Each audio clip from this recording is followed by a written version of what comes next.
So the irony, when you get there and you have your specific set time, and then you get there, it's not your turn to play. They are late. It's your time, But but it's not your time. No. And so they want to waste your time and tell you, Yeah. oh, what about 30, maybe 20 minutes? You're there, 20 minutes comes. You ask, oh, hello, what's going on? And then, another 20. It's like, What's the longest you've had to wait? I black out these things. I'm not the trauma response. I black out, like definitely hours. Fair, Definitely fair, hours fair. type shit. Like My at least 1 hour, longest 2 wait hours. was 7 hours. What?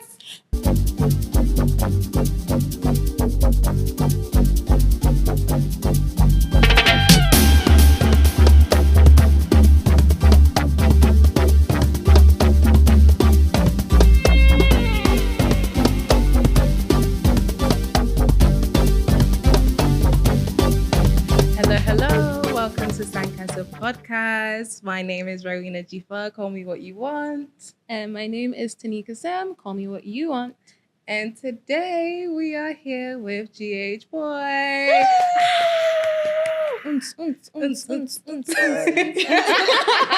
Really? Yeah. Hi.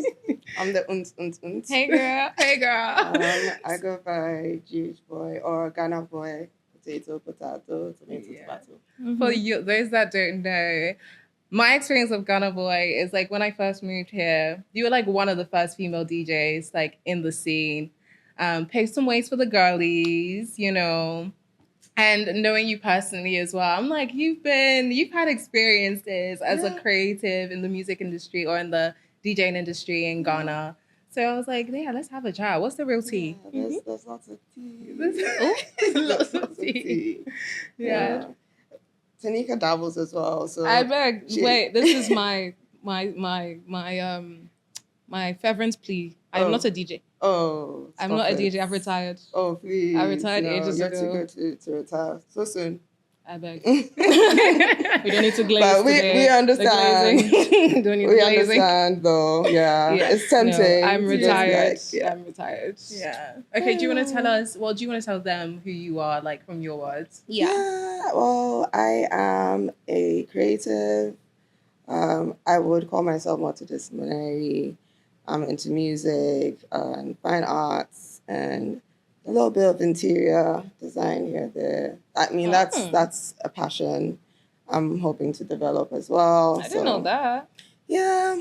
I just put it out there. So yeah, manifesting is fine. Yeah, she's Putting a it sick out there. artist, by the Interior way. design. Like fine artist. Like the girl can paint and draw for real. Really? Yeah. Little A girl something. by But I did do visual arts all through school.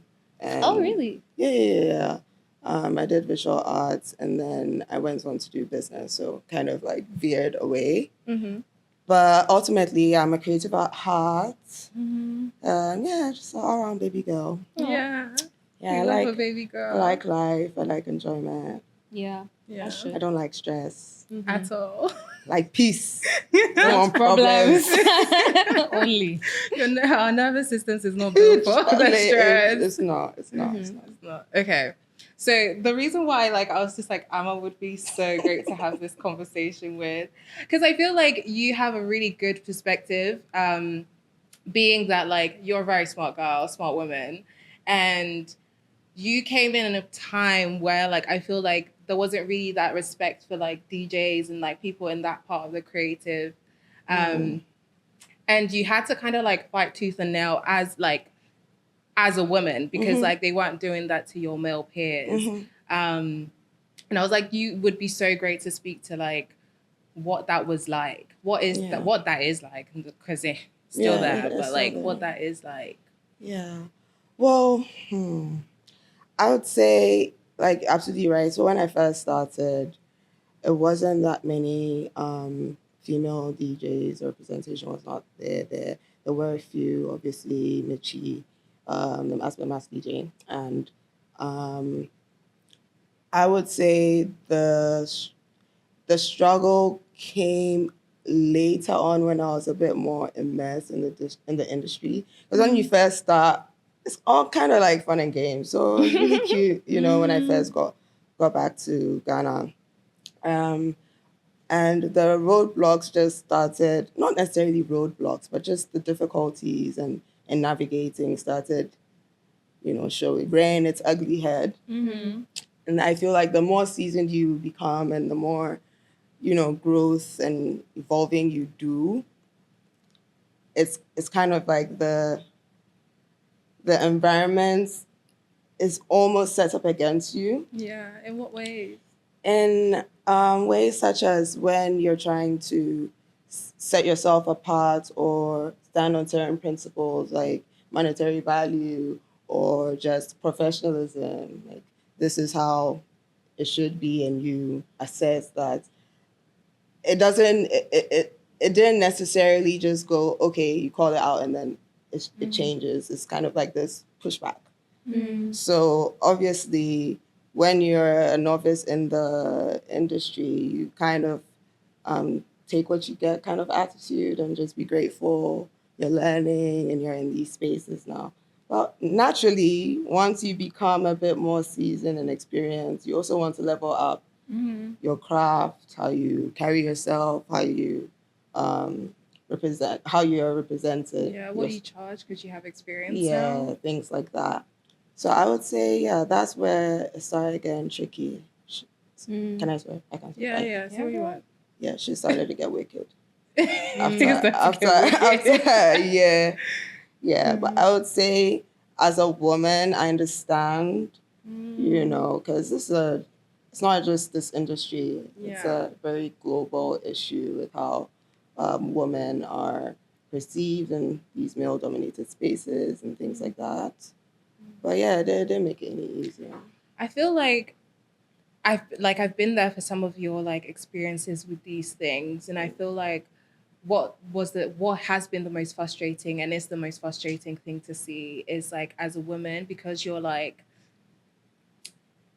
in the entertainment kind of thing, it's like they almost like typecast you or look down on you. Like there's been situations where like they would go speak to like a male counterpart on the behalf of you rather than like speaking to you when you're literally in front of them asking for what you deserve, and like they wouldn't pay you that respect because like you are a woman, and like they're just like, oh, like, or like they'll try to do that weird thing of like trying to flirt with you. It's just like so strange to me. I'm just like, you're like, okay, where's my money? And they're like, oh, you don't want to stay for your drink. Yeah. Wait, hold on. Let me get you a drink. What you drinking? No, literally. I want my money. I can buy myself a drink. If you give me that money, I can get the drink. It's okay. Let's bypass all of that extra, Yeah. You're so right. Like, that's so funny because there are a number of incidents, right, where I found myself in that situation. And, like, it's more of a sense of they want to kind of humble you. They want to humble you at the same time. They want to flirt with you at the same time. They want to kind of claim, like, if you're really great at what you do and there's some association. I mean, some of these gatekeepers, this is who we're speaking about, like some of the guys, the men in the industry, and these gatekeepers would deliberately position themselves in that they can claim some of your success. Like, for instance, it's a scenario where someone was like thinking they made me. I know who you're talking about. Yeah, and it was said to my face, like, I made you, like, and it's just like it's like pick your battle. Pick your battle. Do you want to humble me? It's like, no, I want to do all of it. And so that heaviness while trying to like keep the passion, keep your love for the craft, and then make money off of it is just, it gets heavy. Yeah. If you don't have tough skin, if you don't have also like some, what's the word? Some diplomacy and tact, that could also set you back a bit, because if you're rude to the wrong person, that's it. Blacklisted. Yeah. I've had like that situation. So I've had women DJs who are really good in their craft and like their knowledge and their music, and like they know what they're doing, I've had them come into scenarios in Ghana, Ghanaian women, where it's like now, if they're like, let's say, oh, I don't want to, I don't know if I should mention. Do you know the situation I want to mention? I don't want to mention the specific situation because it's like I think it was traumatic to the person. But I think it's like in Ghana, like if you're booked for a certain type of set, even if you are not booked for a certain type of set, they expect you to play a certain type of music, right? And if it's a place where it's like there's no openness to like other genres and everything, the way they treat you as a woman DJ exploring your sound compared to a male DJ exploring their sound is so different. I've had women DJs who have done that, and it's like, I know people like this music. I know I'm good at playing this music because I've been in other scenarios and other audiences that have appreciated it, and that's what you've booked me for.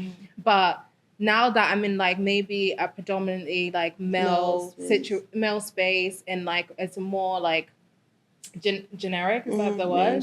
Mainstream space. And that's what you've booked me for, because they don't like it. The way they treat you is so, I wouldn't say passive aggressive. It's aggressive. No, yeah, it is. No, not like it's. I've had some gigs where they'll book me, and I'm thinking, okay, there's a reason why you booked me. You know, the sound. You know, the crowd I cater to, that all of that, yada yada yada. And I would go, and it's like a slightly different crowd, and so as the DJ, you obviously have to like think of your feet, do some crowd reading. It's all part of the job, so it's fine. But then if you're not as successful as you may have been if it was your right crowd, if it worked out for you ideally,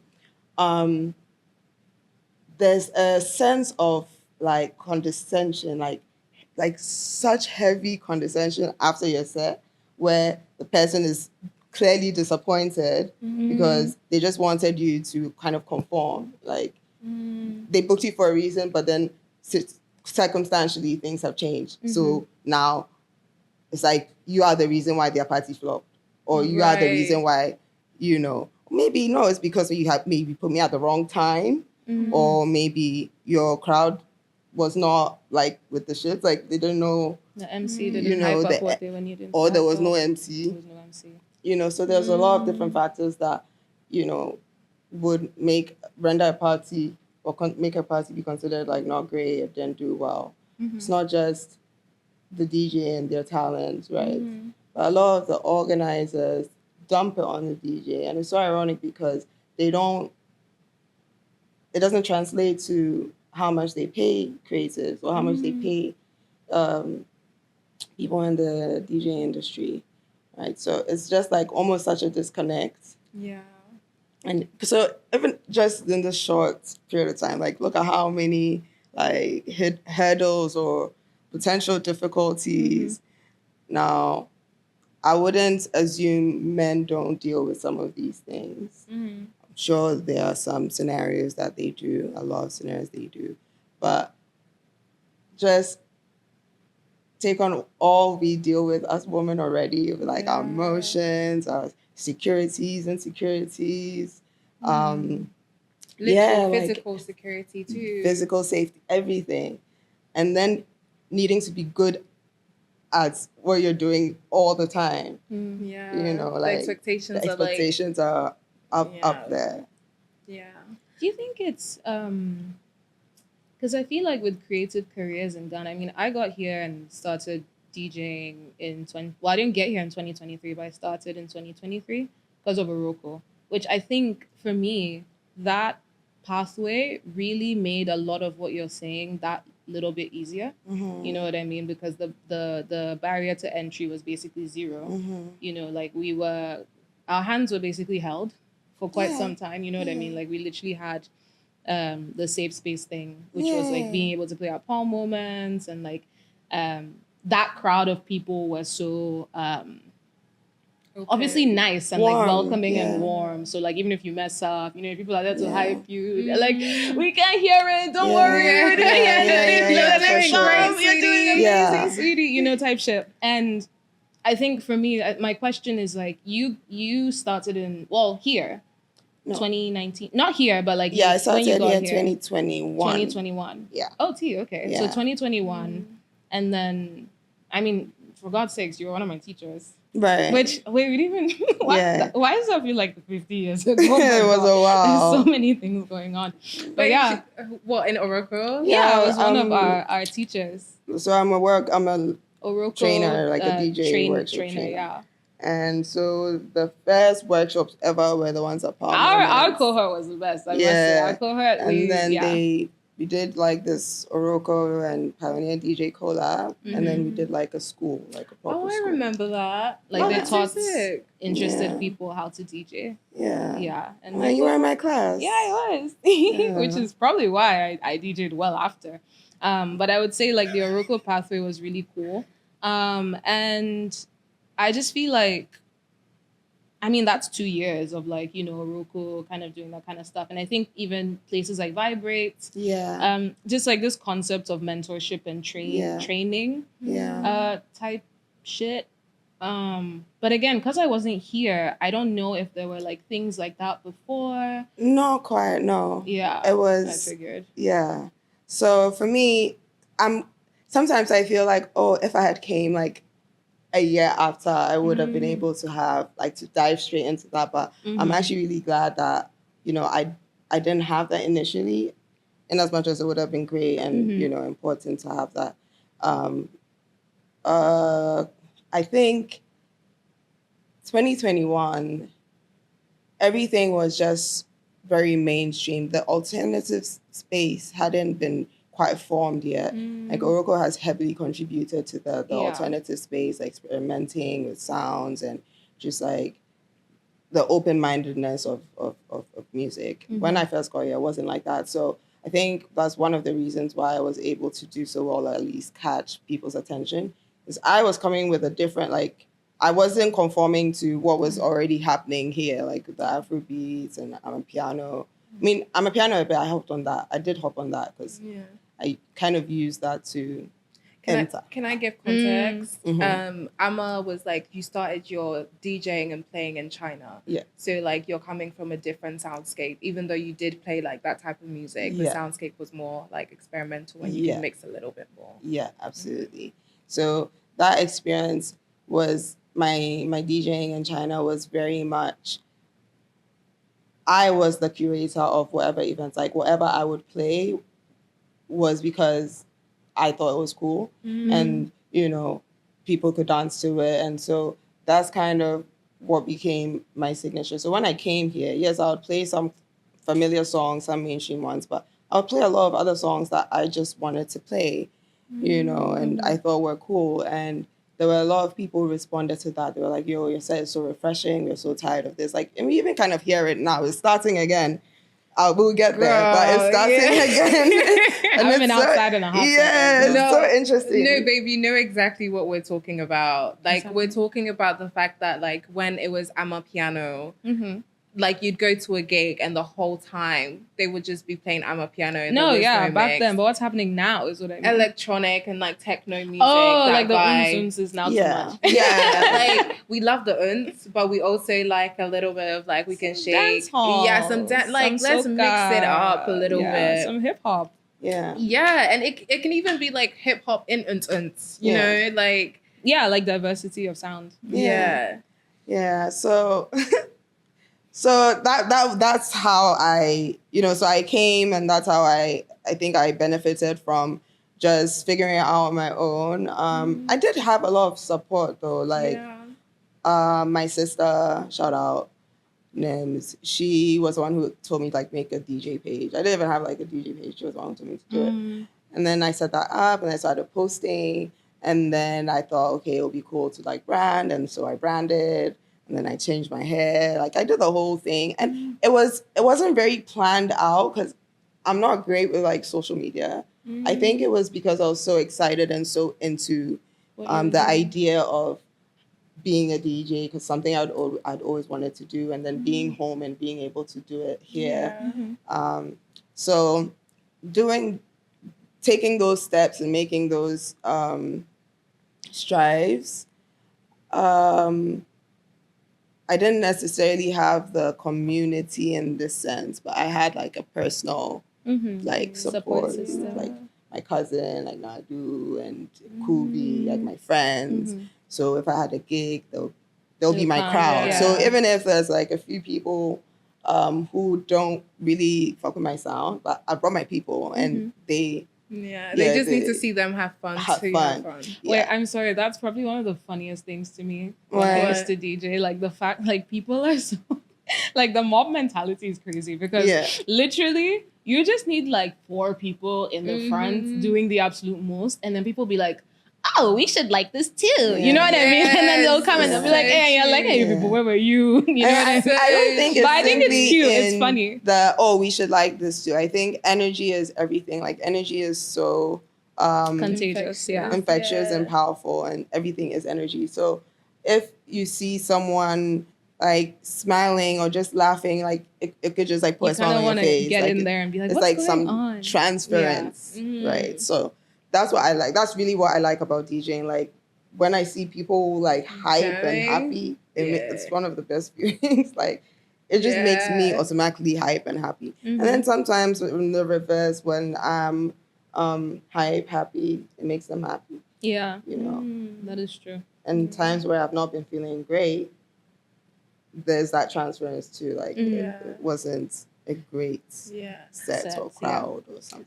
Let's talk about it, because I think we had this conversation like early on in our friendship, right? Because there's people who like, I feel like a lot of DJs I know are actually like quite introverted people, right? I've had the conversation with both of you. Whereas like most DJs I know are introverted people. They like to reserve their energy for themselves, but like they want to be in the party, but so they'd rather be like the curators of like the vibe rather than like participants of the vibe, because like it's a way of like controlling what's happening. DJing is an interestingly like observational job, because like the best DJs are not playing. Part of it is playing for yourself, yes, absolutely, but a lot of it is playing for the crowd. Like you have to be reading the room, and so you can't be someone who is like emotionally unintelligent, because you need to be able to look at people and be like, oh yeah, I know these people are having a good time or they're not having a good time. And the spectrum of that is like, simple, like are they having a good time or not having a good time? But like there's a lot in that, you know what I mean? It's like people think it's so easy. And I think with like the influx of like DJs, globally, like there's so many DJs, like the technical part people think is hard until they actually try. It's something you can grasp in weeks. Right? Yeah. So it's not a hard concept, like the knobs, the BPMs, all of that. I think the skill or the talent lies in two or three things. So one would be your music brain, your song selection, how you hear things. Seeing a lot of these like TikToks, like polyphonic, polyphonic this, polyphonic polyphonic variation. Seeing all those things. So okay, you can hear the gods, the angels' harps. You can hear Someone was like that. Is that not how we all listen to music? Someone was like, when you eat a sandwich and you can taste the lettuce and the tomato and the mayo at the same time. Gastrophonic. But the other thing is, like you say, it's just like awareness. Yeah. Right? Because you can be so like focused or zoned out in what you're doing, like you're immersed. Yeah, you're so immersed. You might even forget. So you have to do like multiple things simultaneously. Yeah. You know, you have to look at the crowd, you have to see who is enjoying it. You have to look at this crowd, where are they from? Okay, maybe I can play a song from where they're from. Like, or this crowd, it's a group of girls, let me just put in some pop. Like just there's a lot of like constant mechanisms like running in your brain. And so it's not an easy job. But when you're having fun and when you're good at it, it gives that ease, it gives that flowy, sense of this is so organic, natural, There's a synergy. It's really fun. It's fun. Are you gonna go back? No. Okay. I think what you touched on, the introvertedness, like I do think, I do think a lot of DJs are, well, now maybe more so. I think DJs now are more so extroverted. Yeah. Because controversially, I do think the whole concept of being a DJ now has been somewhat co-opted into just being cool. Like, wanting to be. And also even being the an concept, entertainer. being an entertainer. But the thing is, like, DJs historically have never been seen. Like, they were never, the boiler room thing is new type, you know what I mean? Like, and actually even at the time was more so underground. Boiler room became mainstream very recently. And so I just think, like, now a lot of the people who want to DJ, and I'm fairly, like, is fairly new because I'm like only 2 years ago, but realized very quickly, like, there's a lot of, at least in Ghana, like, this big fish, small pond mentality is rife within quite a few people within the industry, because it's like, because Accra is so small, then you already have the creative community, which is even smaller. Like, once you start and you are even just like marginally good, the glazing is ridiculous. And it can be so easy for it to get to your ego. And men's egos are already like the largest in the room. And so the smallest, like, oh, you did so well. Like, that was such a cool set. Before you know it, it's their whole personality. And they are the best DJ on earth. And it's a whole, like, and it's just like, it's real. You know what I mean? And when you go to those sets, you see it's more so about going to that person's sets than going for the music. Like, when I go out, I look for who's playing, not because of who they are, but because of what they play. And like the vibe that they curate. But a lot of people will go because, like, oh, so-and-so is playing, and it's like, I want to take a picture, or I want to take a video. And it's like, the person will take the video, and then the rest of the time, they just stood there. And that's my number one pet peeve. People who go to sets and just stand there. I think that's a law too, though. Because, like, I'll go to, like, certain DJ sets because I know the kind of, like, people they bring. Yeah. You know what I mean? Like, I would, like, I'm a set. Like, if I know I'm the girlies are there in their short, like, in the cute fits, like, doing the most, you know? Or, like, just certain people, I know that, like, oh, if you're there, like, the people that I know will have a vibe and, like, I want to be around are going to be there. Not in, like, a superficial way, but the people who I'm, like, trying to curate a certain environment with. It's because of the vibe that she curates. Like, I know that if I'm going to a GHBOI set, like, I'm probably going to hear, like, I will hear at least some Nicki Minaj. You know what I mean? Like, I'm going to hear just some bad bitch music, maybe something I've not heard before. I'm like, what are they saying? And how can I get on the floor and shake some ass? You know what I mean? Right. Type shit. And yeah. I think that for us. There's people who are, I mean, it's mostly the women, to be fair. Like, it's rare that I'll be like, oh, I want to go to a dude set just because they're curating a very different vibe than what I go out for. It's not a bad thing. There's a lot of amazing male DJs that I wouldn't go to their sets just because it's not music I really care for. But they draw crowds, you know what I mean? Like, they're doing what they need to do. But I feel like I can really rely on the girls when I want to go out. Yeah, for sure. You know? Sure. I think for me, it's so, like, I like that. I mean, you said that because initially when I started out, I was playing in more mainstream spaces, and that's where a lot of my experiences and my lessons come from. I would say it's not something I'm mad about, but I pretty much learned how to play for Ghanaian crowds because I didn't have the privilege to just be like, okay, I'm in an alternative DJ community, so yeah. But I mean, eventually I did kind of carve that space there. But initially, I would play mainstream stuff like Amapiano, Afrobeats. But what set me apart was the dancehall that I would be throwing in and the hip hop that I'll throw in once in a while. But with what you're saying, I don't think people, at least look, your average Ghanaian or your typical local would look at a DJ lineup. They're just going to the thing. To jam, they're just going for the events. Yeah, I'm sure if they notice like a name of someone who's pretty popular, they'll be like, oh, even more reason. But it's more of, at least Accra, it's more of like the optics of who is going to be there, where the event is, like, is it going to be full? Is there going to be a lot of people going? Yeah. Or is it Friday? Like, Yeah. if it's a Friday, like, oh, is it Saturday? Is it Saturday? Like, let's just go. I feel Let's like go out. we are kind of the few who do that because we kind of tap into The different, the different scenes, so to speak. Mm-hmm. Yeah, You know, I mean, back then we used to go like from back. We still go. Like we still jam. Like it's not to say like, oh, it's snobbish, like we'll only go to the set if that's the case. No.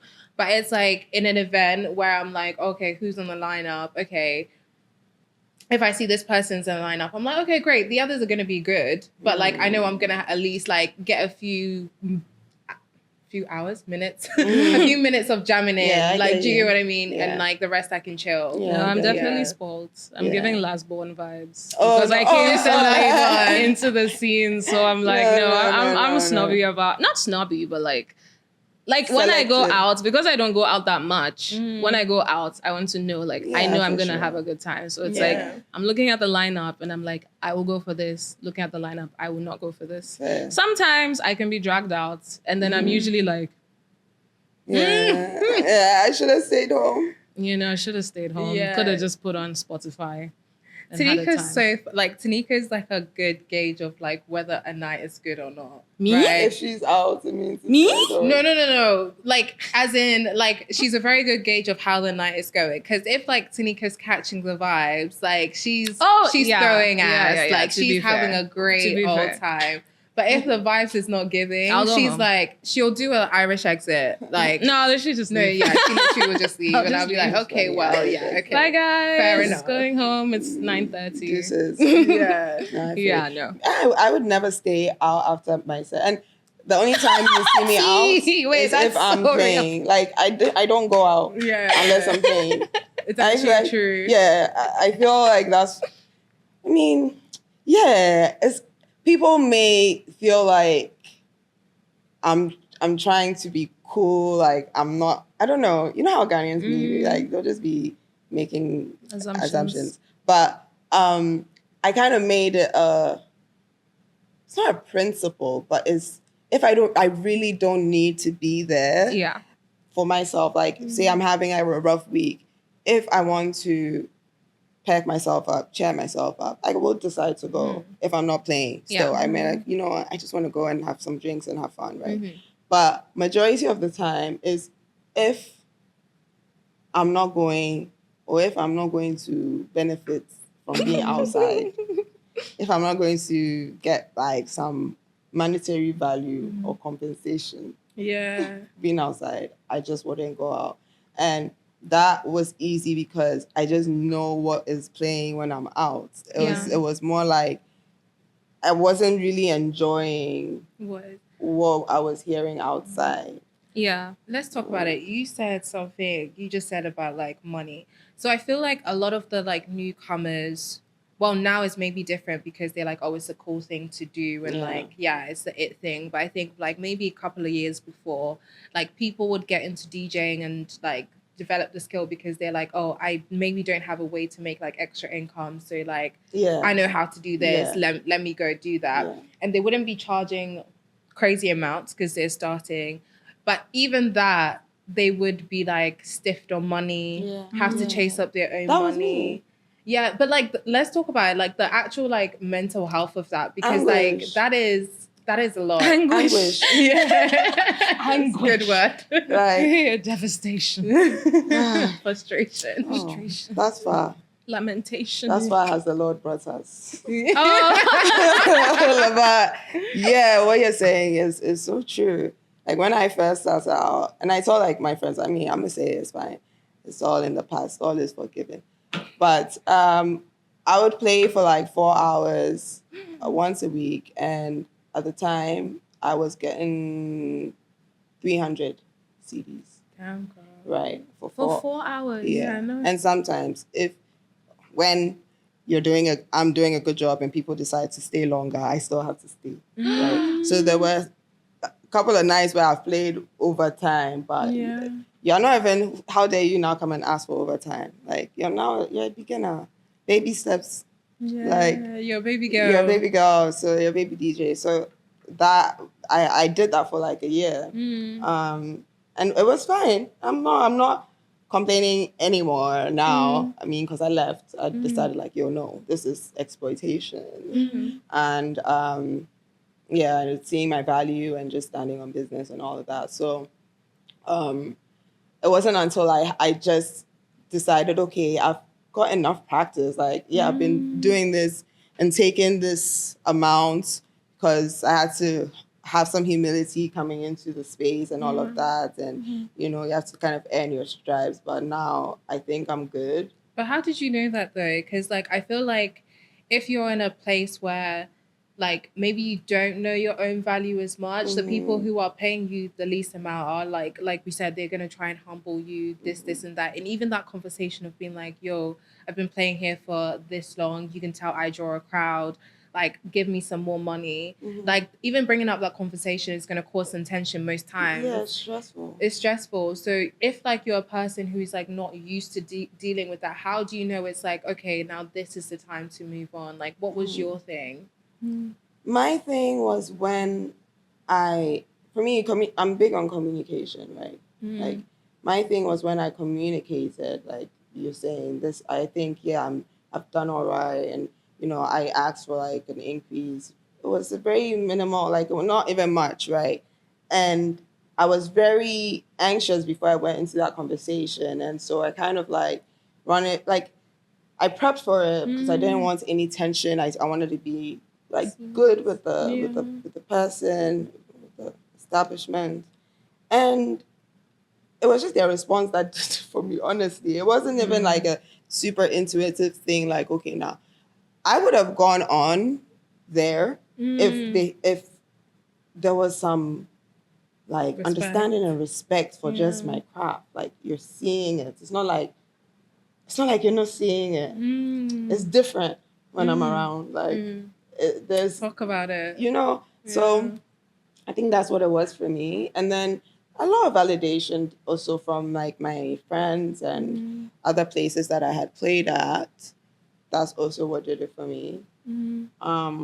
Yeah. And the validation part is also important. Like you're saying about how they gas you up and, you know, glaze you and stuff. But I think that type of encouragement is important. It goes a really long way. Because I had that when I started, and that's what drove me to like just not stop and keep going. Also, like I needed to get paid. Like I was really hustling, but I want to kind of touch on that. There was, oh God, I just remembered this.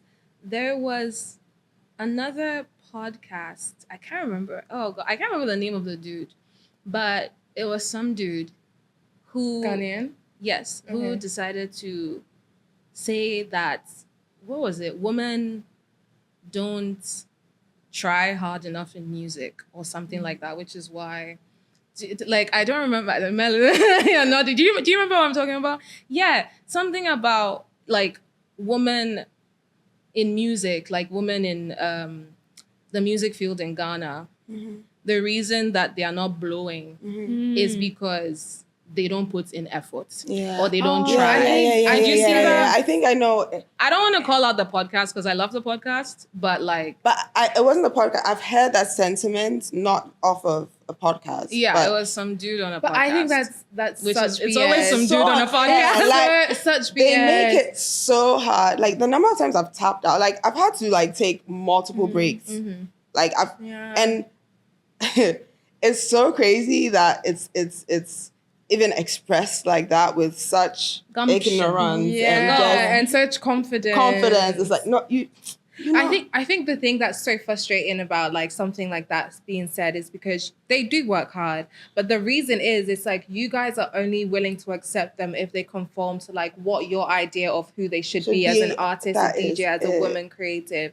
The people who are blown from Ghana, the Amarays, the Mollys, Ghana would not accept them until like they had already later. Even like something like Amari is like still not that accepted. Yeah, I mean, still Ghana, kind of looked at like exactly. like a bit overly edgy for your typical average Ghanaian, but still at least now they acknowledge now her talent. They, you know, like because we have an artist friend where it's like when they're trying to get into the music industry, they're like, oh no, you have to have this certain sound. There's a certain sound they want for like women, and like you have a certain look, and there's a certain like brand that you must have, and it's like that's not them, and like that's the reason why y'all ain't blowing, because like you want carbon copies of the same thing that's not working. Yeah, Especially if you look at like the creative scene in Nige, for instance, it's so completely different to what the Helly were doing here. Like there's so much more room for that.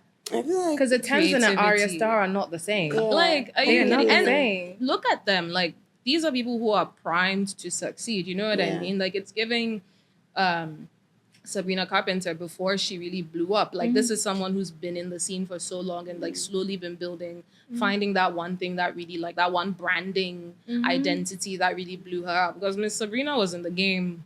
Like she constantly talks about slow burn. And whenever I think of her, I think of like Ira Star specifically, because Ira Star to me is very much pop star, like very much pop princess. And I genuinely can't wait to see what she does. And I know her team is good. Like I know I've forgotten what's phenomenal. I know her team is good. But so what that guy said, I think for me the thing that grates at me the most is the fact that he said that and it was grounded in nothing is what I like. He opened his mouth and said that simply because he doesn't rate women. You know what I mean? Like it's not, it wasn't an in-depth, he hasn't gone to research. He probably just knows a few, like, you know what I mean? It's personal opinion, but then you say that on a public platform. And what you do is you put that out there where a lot of other men who also don't rate women will take down and be like, yeah, absolutely. Like, of course, like women don't try anything. Like they're just sitting there. They don't want to do anything. Yeah, you know they just want to look pretty. They just want to look Honestly, pretty and spend our money. And it's when like I see things like that online, like I'm kind of like glad the horror. I'm seeing it. Like, it's being said. Like I know who to would. not go and work with. Like, exactly. so obviously you think this way. This is how you'd probably work.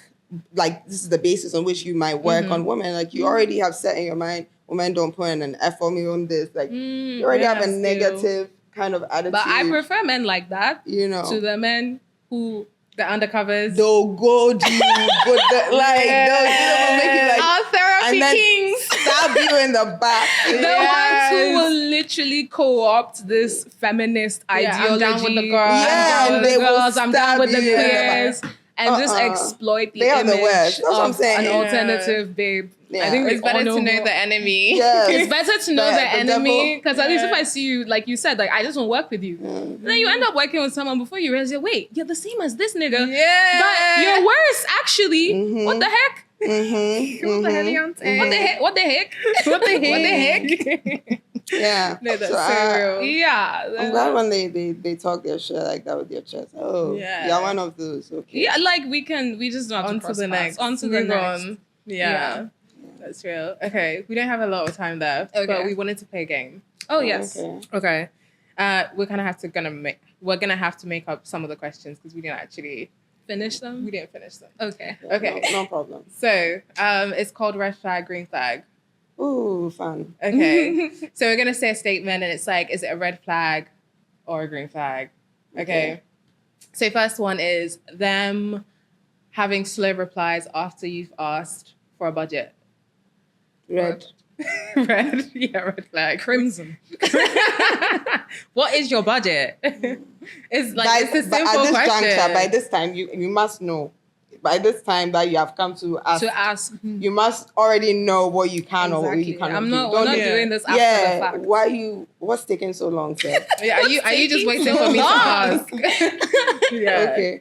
But I mean, yeah, it's right. usually me, once I feel some butterflies, I'm just like, okay, nah. If you have taken a minute to respond to me on like a very simple question, I feel like an unease, and then immediately I know I'm dealing with, okay, this is, he's not happy with my rate, I have to negotiate or something. But if they are, like, they just tell you up front and center what they're dealing with, but that's like super green flag. Like, Yeah. easy The to best work with. people are the ones who, when they ask you, like everything's laid out. Yeah. You know what I mean? Yes, Like, from top to yes, bottom, yes, you'll be yes, playing yes. here. This is your set time. You know, Yes. there might be some flexibility. This is the rates that we're Yeah. offering. Like, I'm just like, And I the love best you. people also are the ones that if they can't meet you at where you want to be met at, Upfront. they are so upfront about Upfront. it. They're polite about Yeah. it. Very You much know, so. there's a sense of humility and grace. Like, oh, I know that this is not your A good ideal important- situation, yeah. but Mhm. yeah, if you could do this favor next time, this, or we'll comp you,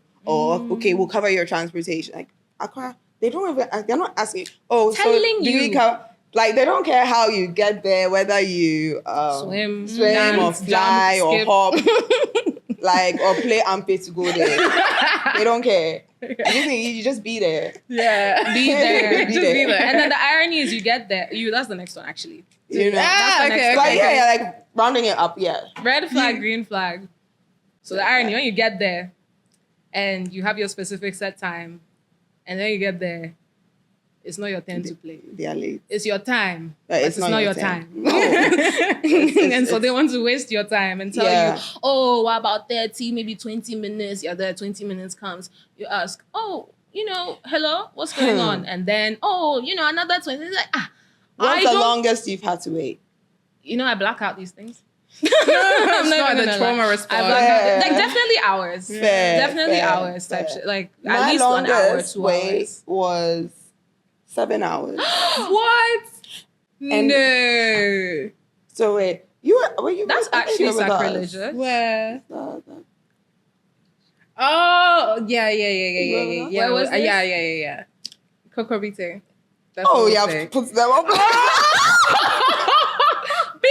It's okay, it's fine. Censored. Oh no, it's fine. But I'm trying to actually get the exact number of hours because I got there. I went there, my own petrol, my friend's petrol. Wasn't even Carried yourself to Kokobite. I took squad. I said, come on, let's go. Yes. It's a party, it's a Yeah. party. So I get there 5. I was told I'm playing I was opening the thing. Okay. I'm playing at like maybe It was like 10 or 9. Yeah. And so I'm like, oh, so we have to wait. So it's fine. We'll hang out, be cute. 5 hours I wait. So it's my turn to go on. They don't call me. I go and I'm like, what's up? Like, what time am I playing? I was like, okay. And you're the opener. Attitude. Just giving me attitude, like bare attitude. Why are you giving me attitude? I think it was one because I was demanding for water. For me. Simple hydration. And simple hydration. For me and the friends that you asked me to bring. You asked me to bring Fine people. girls. Yeah, like, Of course. like bring people. I asked water. So he ignored me for hours, kept putting people up. Like, when I'm expected to go, so I'm about to get ready, then I'm seeing someone has already gone and it's Wait, people are playing. Yes. Yeah. So he was just changing my set time on me on the spot. That's the face. On the spot. And then at the end of the thing, some people get involved. They go and talk to me like, what's going on? She's been here, like, what's happening? Then he tells them that I said I did not want to play. Like, No. it was the wildest thing. I was fuming. I've never been so angry. It was a passive aggressive thing because she'd been waiting for so long that when they were having a conversation, I was like, she was like, I don't even want to play. Like, you're like, Yeah, I'm of frustrated. course. Like, it's like, I don't even want to play now. And then he jumped on took that. as law. said He was like, the she said she reason- doesn't want to play. Yeah. The reason why he didn't come, like, calling me, whatever. So I had told him even earlier. I was like, that's a blatant lie. Yeah. Anyways, okay, I got my money. I didn't play, but I made sure he paid me because Yeah. it was A long day. a long day. We just went by the pool and took pictures. We literally just went and took pictures. But yeah, like the industry, some people and how they, and I'm telling you, if I was like a guest DJ, right? Oh. Because if I was a guest DJ or if I was like diaspora and I wasn't from here, Foreign. it would have been a completely different thing. story. Yeah. Completely. You know. This conversation can go on for hours. Oh, forever. So that was a red flag. Super. Huge. Super red flag. Okay. Yeah. Amma, do you have one? No. Okay. Tanika, do you have one? No. Oh. I feel like we should do one last Oh, yeah, one more. Okay. They're fine. Red flag, green flag. If the event they book, the music they book you for, doesn't match the event you're at. So if they're like, oh, we're doing a techno night and you're at front back at 1 a.m. on a Friday night, Right. red flag, green flag. That's a huge red flag. Yeah, that's a red flag. Unless it's a specific event. Like there's a flyer that's like techno night starting 1 a.m., etc., etc. But if it's just front back on a Friday and they're like, oh, we love your song, come and play techno at 1 a.m. at front back. Wait, I don't think You want me to be booed off the stage? Wait. The scenario. Yeah. Okay, so they've booked you for front back at 1 a.m. on a regular Friday night. And they're like, the music we want you to play is techno music. Is that a red flag or a green flag? So like the event doesn't match the genre they're asking you to play. Exactly. Alibar, in fact. No, what's worse? I don't know. Purple Pub. Girl, they told you to come play techno at Purple Pub at 1 a.m. on a Friday. Mood bar. Any of those places. Would that be a red flag? It might be a green flag. Really? Why so? I'm shocked. Wait.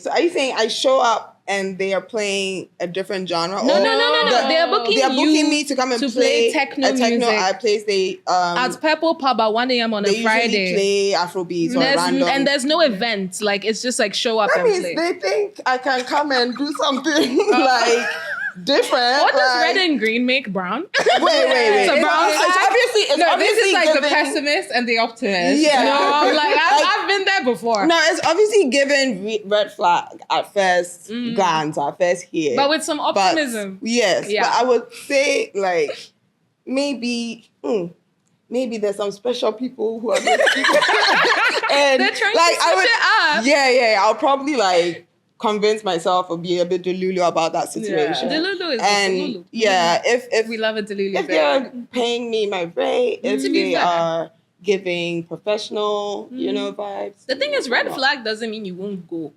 It just means you manage your expectations. You know what I mean? You know, I think a lot of DJs have an issue with playing for a place where it's not typical. No, where it's like maybe there's not a huge crowd or yeah, like I love a sparse. I'm sorry, I love a sparse audience for the early sets, opening sets, or to a sparse crowd. So in that situation, if it's somewhere like Purple Pub, okay, let's be a bit more realistic. Let's say Alibar. It's never good. Let's say Alibar, and Alibar is saying techno or UKG.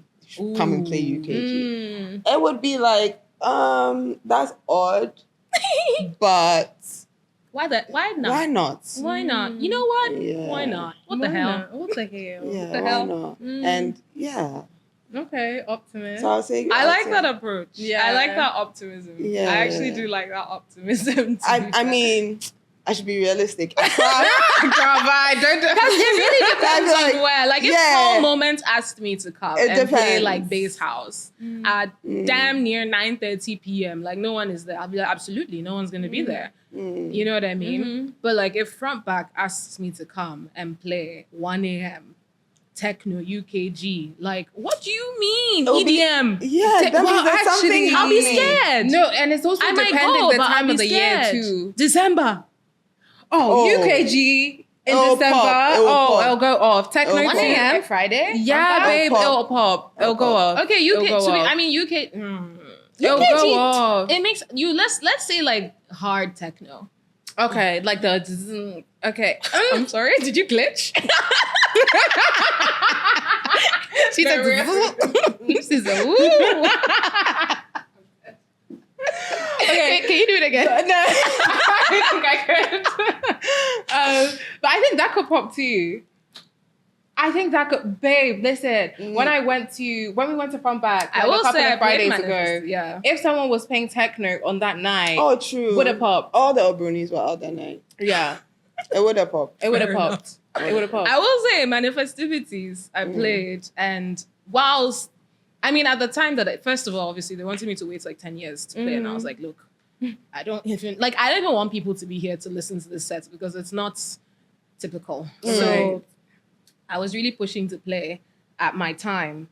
We said like maybe an hour, manifestivities, festival, whatever. They weren't even ready. Like you get them, it's like not set up, which is not necessarily a bad thing. Well, it's not a good thing. It's not a good thing either, but at least I understood. Like, fine, fair enough.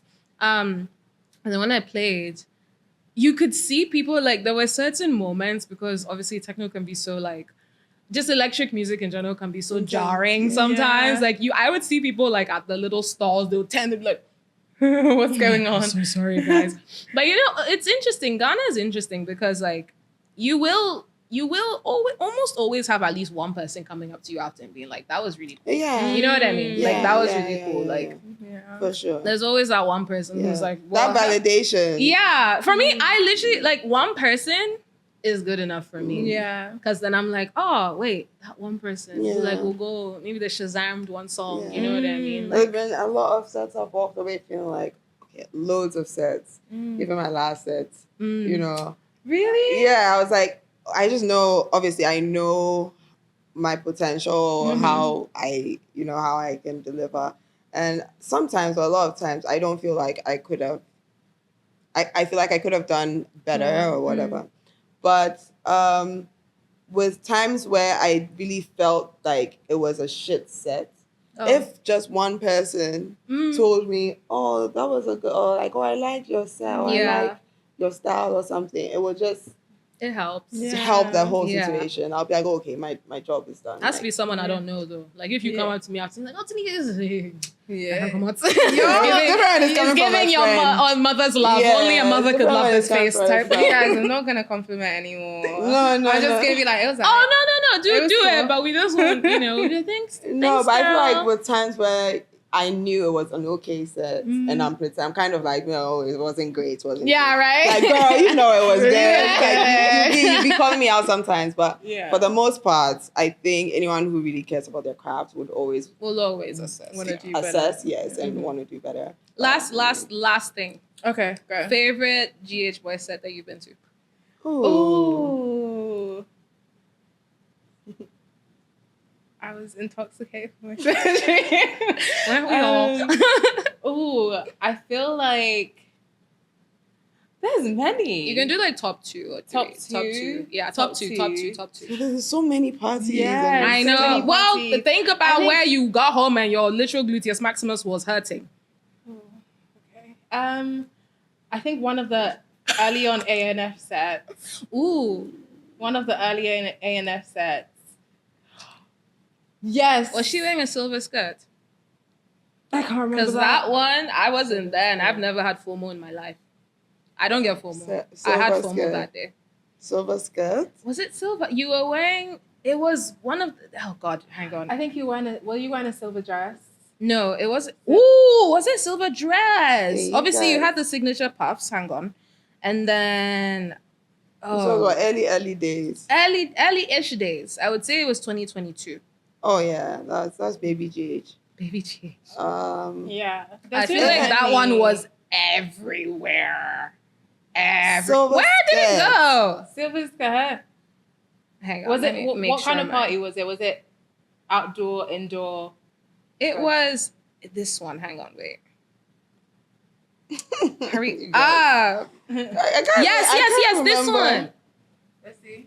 Oh yeah, it was Aphrodite. Oh. It was ANF. Galactica. Galactica. Yeah, that was Not silver skirt. You're wearing a blue tutu. There's been so many, There's been y'all. so Like many. I actually can't. Like Amma says she uses me as a gauge of like how the night's gonna go. Cause you know me, like if I don't like the music, I'll just sit down. But Yeah. as soon as I start Fair. liking the music, I'll just go. Do my I'm little gonna 1, 2 say step. Freakum. Freakum was ridiculous. Oh, that Freakum was fun. ridiculous. I like that. Freakum was set, no so. like I didn't was like my ending. I remember being really upset at the end though. really. Yes. I was just upset because the sound is those.